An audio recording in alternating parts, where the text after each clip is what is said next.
and the over 40,000 new customers who have recently made the switch to SD Bullion. Why pay more?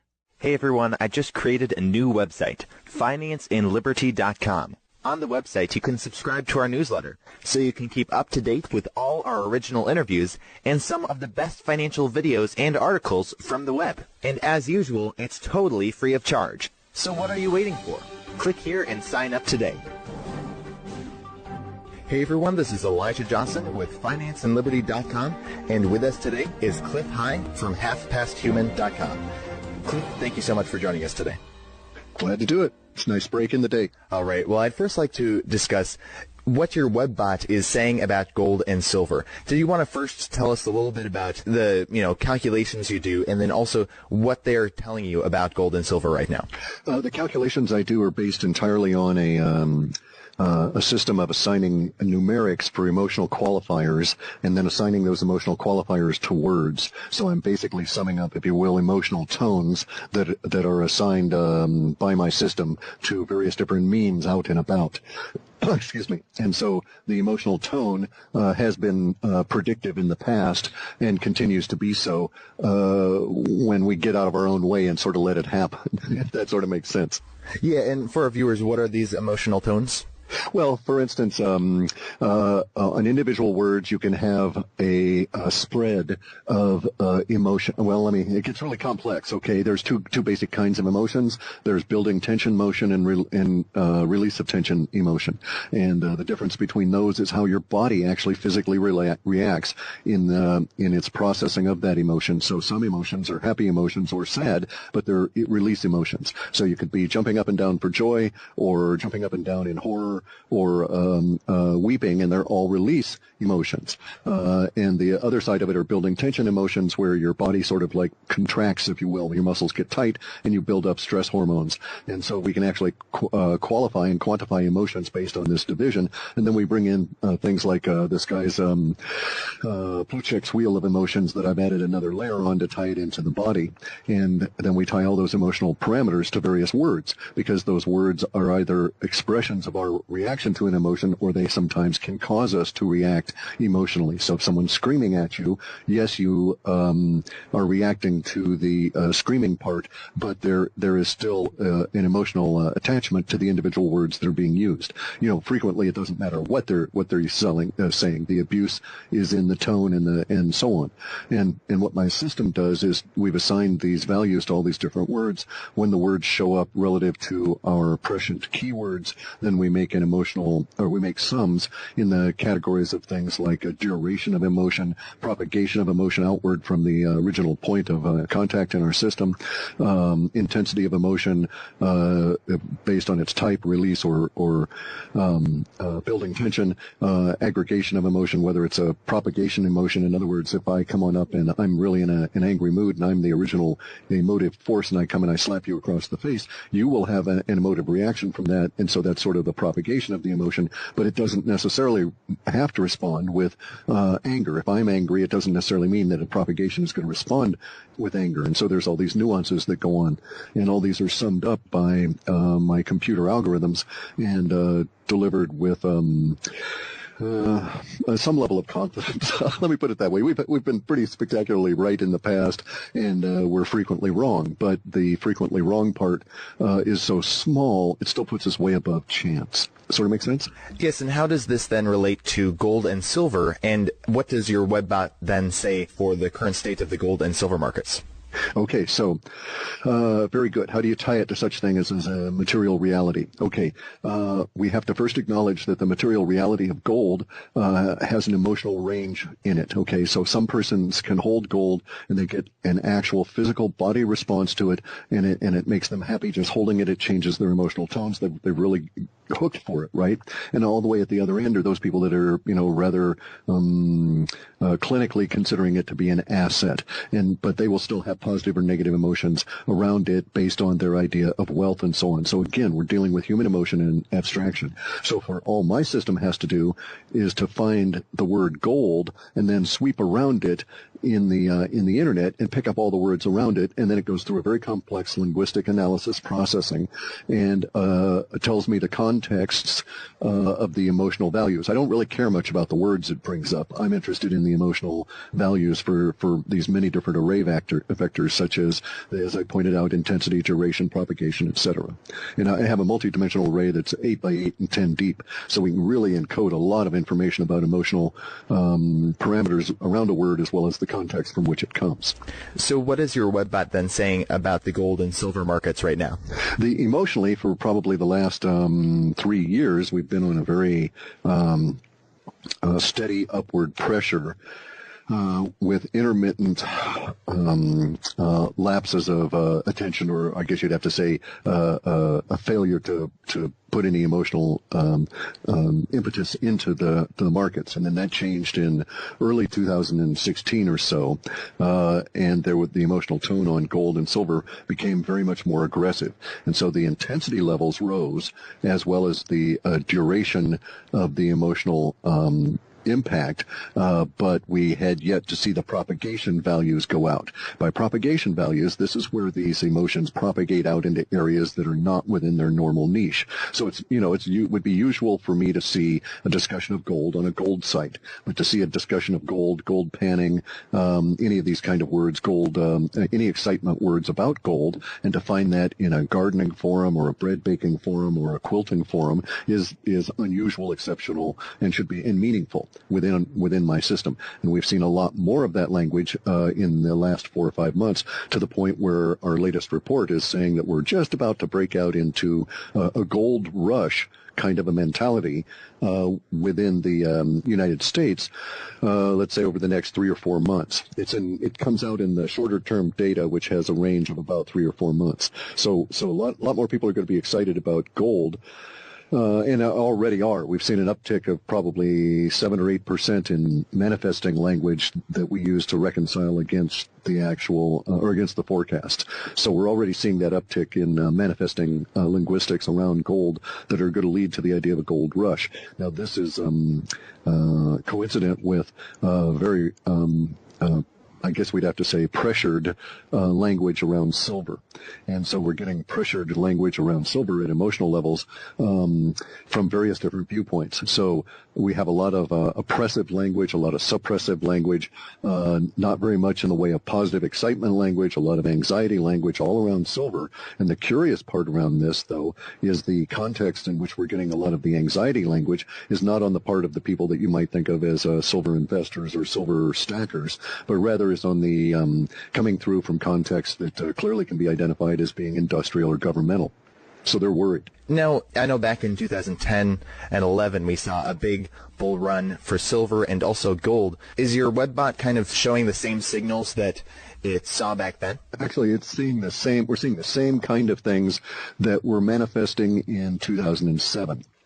Within our data sets in terms of the emotional attachments and the way in which it's being hammered, pushed down, still grows, hammered, pushed down, still grows. It's not like a chart pattern, but it is numerically able to be tracked. And so we're in a period of time that resembles 2007 or 8 much more than it does 2011 or 12. And I would suggest that we still have the emotional duration values from that bull run, and it never completed. It was like curtailed and chopped off. And so the emotional energies involved have been suppressed and held in place, if you will, not fulfilled. And it's really just a curious way of thinking about it, but I think a lot of the chartists would agree that once there's a certain amount of energy locked up into a particular direction in these sorts of things, it seems that it must pretty much try and work itself out. Thus, I think we're headed up again. Definitely, and I guess if you wanted to share with our viewers then, just basically kind of, I don't know, maybe in plain English, where you see the gold and silver markets heading in the near future then. Okay, sure, no worries, I've got you. It's very difficult to understand the reports we've got here because the predictive linguistics, the report is really a bunch of words about words. So we can just sort of eliminate that and say that, and go right to sort of a projection and say that right at the moment we're in this period of time that the reports had identified, that the data had identified, that would extend from the middle of March through to the very end of May. And it actually sort of fades off a little bit into early June. So it's not a clear precise ending. These time periods are delineated by the growth of the language that occurs during them as we move our model forward. And so the projection, the forecast is that we would run into chaos and confusion language that would start spreading rapidly from March 15 onward. And I think anyone who really does pay attention would agree with me. We've had chaos and confusion language. And then there were these other temporal markers that we were looking for, which included sort of a layoff burst or boom, if you will, in layoffs. So, sort of a crashing economy, a lot of people losing their jobs. And if you look at the YouTube and the language coming out of it with the current crises and funding, it's exactly what we were forecasting. So everybody on YouTube basically has been laid off. And so this was our big burst there. So the temporal markers that we're looking for are in fact laying out at this moment. And they've been presciently defined in our previous reports here. And the projection for this is that from this point forward, we're going to continue, and sometime in this period of what I defined of as an intense grinding of chaos, if you will, was from March until the end of May. Sometime in that period of time, the silver market was going to be slipping out of control of the market manipulators. Not permanently, not very long, and it won't rise very high, but our data sets had defined the slippage as being related to a technical error that they kind of make, and a hole in their algorithms, if you will, something they'd overlooked in their design that occurs in the real world. Their algos aren't prepared for it and basically take a backseat or run offline or do something, but don't behave appropriately, and silver gaps up. And then they'll be able to get it back under control sometime after this period of time. So sometime in the hiatus of emotions that we had for June and July, they'll get their silver market back under control. But the way in which it's defined in our data sets, that control is through slippery hands. And so they're always fighting a retreating action, trying to keep the silver market down. And then there's all kinds of technical supporting issues we could go into in details, but that's the projection for these next few months. And we've had enough temporal markers so far that I'm reasonably confident that indeed we are on that particular track at this point, and that indeed the chaos actually, when we start looking at the language, running what I call reconciliation programs, which go and look for the language we forecast, basically. When we started running those, we saw that the chaos really had begun around the 7th of March, and coincidentally, that was about the time that the YouTube advertiser boycott began. And so from that point on, the temporal markers are falling into place. As of this point, I see no reason to change the forecast that suggests that our first episode of slippage of control in the silver market will occur sometime between now and the end of May. And I have a reason to suspect, because of the way the data rushes in and bulges in, that it will be coincident with a big upward push in Bitcoin, and that both of those should occur sometime, say, of the weekend that separates the third week in May from the last week in May. Very interesting. And I know your webbot also studies the debt ceiling. So what is it saying specifically regarding the topic of the debt ceiling right now? Well, that's a really curious one, because if you drill into these things, okay, these linguistic structures are based on a fuzzy set understanding. So you can think of one of these things as basically like those dolls that nest in each other.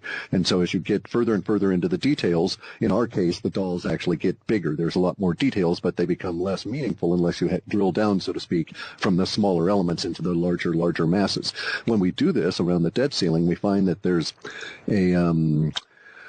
something that is difficult for us to describe, that is going to probably be overtaking the economic situation of the government this fall, and that our first hints of it occurring are, within the data anyway, are showing up as we move the model space into the second and third week of August. Now, I can put words around it, but they're going to be hugely misleading, because we have a lot of words that are specifically referencing unknown. So that usually is the data is sort of if we want to think about it this way, presenting a picture that we don't have words to define. So in this case, maybe it's describing some kind of a basic government like a centipede, like it all separates out into the various little elements rather than a shutdown. But these are all of these projections, when we follow them all the way back up, they're now tied with the forecast around that originate from the data that comes in around the debt ceiling, and the way that the data describes it is not really a debt ceiling, but that the debt supply is throttled, okay, as though debt was a commodity and had to be moved, and if you throttled the supply, those things and there's a lot of words like this that include things like veins and arteries and so on. And another point of our work is whenever we get into language like this where we're referencing human body parts or processes, that usually is very powerful, prescient language because it comes down to an extremely low-level primal archetype. And so, that's why we describe some things as being visceral. It's because they hit you in the gut. Your gut actually physically reacts to certain words, and so those words are described as being visceral. And so we have all of these things already inbuilt into our language to tell us that this is indeed the case, that we react to these kind of things at that level. And so in our case now, we're getting that kind of language about a lot of stuff that is basically unknown in terms of what it will be or how we'll end up describing it, but we know it'll have certain levels of impact. So that being said, I would say we're not heading in towards, a stock market crash or anything like that, because that won't be particularly meaningful. That what the data is basically saying is some kind of something happens to how we deal with the concept of government, and that we're going to get into that in, as I say, the second or third week in August at some level. It doesn't really bulge out until about early October.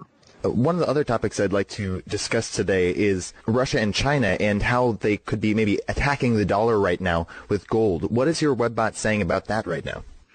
Because we have our data sets, or because we have the processing 100% neutral, and because this is a linguistic project, I would not use words like attacking, because our data sets would see it the other way. They're defending themselves from what's being done to the dollar. So they're not attacking the dollar. This is not an economic warfare at that level. This is economic self-preservation on their part, and then a lot of that language comes through. So from the viewpoint of the data, the Chinese government is always running, the Chinese central authorities is really how our data sets describe it, because it's awful difficult in the Chinese infrastructure to separate where political power and economic power and military power are really separated. And given that, we've got this aggregate of the Chinese central authorities. And the deal there is that they've got huge issues, and they're very running around very paranoid. I wouldn't say scared, because they're proactive and they're doing taking actions to prevent things, but I also would not use the prejudicial word of attacking.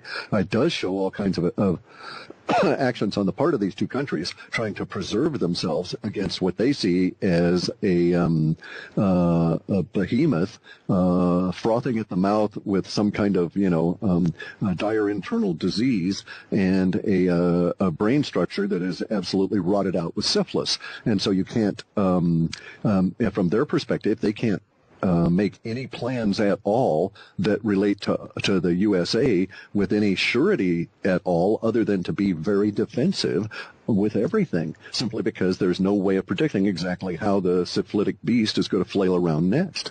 Well, Clif, hi, thank you so much for joining us today. Before we let you go, are there any last thoughts you had, and did you want to share with the viewers where they can find you online? You can go and get the reports at halfpasthuman.com. You can follow me on Twitter at Clif_high. But they censor the